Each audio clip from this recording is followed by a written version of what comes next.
Assalamualaikum warahmatullahi wabarakatuh. Baiklah, di sini kami dari kelompok 4 yang beranggotakan saya sendiri Yudi Gopi Andrian, NPM 1911100237, dan rekan saya yaitu Rantina dengan NPM 19111003. Di sini kami akan membahas tentang Silent Way. Pembahasan yang pertama yaitu adalah latar belakang, yang kedua karakteristik, yang ketiga kelebihan Silent Way, dan yang keempat kekurangan Silent Way. Baiklah, di sini latar belakang. Silent Way adalah nama salah satu metode pengajaran bahasa yang ditemukan oleh Caleb Gatekno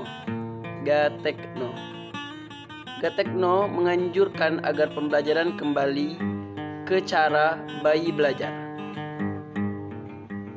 Penekanan Gatekno yang berulang-ulang pada lebih pentingnya pembelajaran daripada pengajaran, menempatkan komitmen dan prioritas diri sebagai salah satu fokusnya. Silent Way dianggap sebagai cara yang baik untuk pembelajaran. Silence, para pembelajar berkonsentrasi pada tugas yang diselesaikan dengan cara potensial untuk penyelesaiannya. Silent yang menghindari pengulangan membuat alat bantu bagi kesadaran, konsentrasi, dan kesiapan mental. Adapun karakteristik dari Silent Way ialah, menurut Topik pada tahun 1980, yang pertama, pengajaran harus menjadi unsur bawahan atau subordinate dari pembelajaran.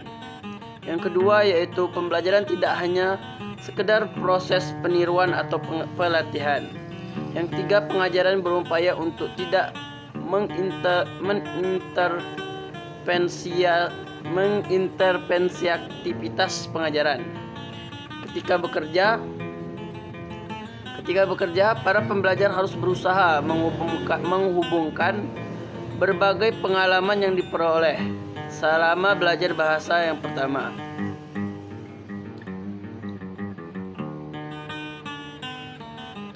Baiklah, materi yang selanjutnya yaitu kelebihan Silent Way dan kekurangan Silent Way.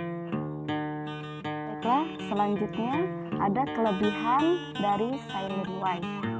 Yang pertama, tugas-tugas dan aktivitas-aktivitas dalam metode ini berfungsi untuk mendorong serta memberikan respon terhadap pelajar. Nah, maka dalam hal ini kelas menjadi aktif. Yang kedua, ada mendidik untuk berkonsentrasi terhadap materi pelajaran juga pelajar. Nah, pelajar ini dituntut untuk selalu berusaha sendiri dalam belajar. Nah, karena yang ketiga itu karena tidak ada pembetulan kalau ada kesalahan yang dilakukan oleh pelajar. Pelajar didorong untuk membuat analogi-analogi sendiri dengan cara membuat kesimpulan dan rumusan aturan-aturan sendiri. Nah, di sini ada kekurangan Silent Way, yaitu lebih cocok diterapkan untuk tingkat pemula. Yang pertama, sedangkan pembacaan dan mengarang serta materi yang rumit akan sulit diajarkan dengan metode ini. Nah, penguasaan lafal, intonasi, irama, dan jeda dalam berbicara tentang bahasa asing yang dipelajari akan sulit dicapai untuk mengingat prinsip-prinsip yang ada. Nah, dalam Silent Way, pengulangan tidak dianjurkan. Nah, sedangkan pelajar yang diberi materi satu kali akan sangat membutuhkan pengulangan. Apalagi mereka yang baru mengenal bahasa. Nah, dalam kelebihan Silent Way itu kita bisa menunjukkan gambar seperti ini. Menunjukkan gambar untuk mempermudah pelajar mengetahui gambar apakah ini.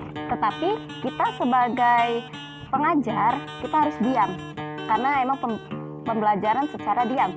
Nah, seperti ini, kita hanya menunjukkan gambar, lalu kita tunjuk, siswa menjawab gambar apakah ini, kita diam, siswa menjawab. Nah, seperti itu. Nah, dalam kekurangannya itu, kekurangan Silent Way itu siswa diharuskan mengerti maksud gambar ini. Tanpa kita sebagai guru tidak menjelaskan apa maksud gambar ini, nah kesulitan siswa itu seperti itu. Nah, mungkin itu saja. Terima kasih.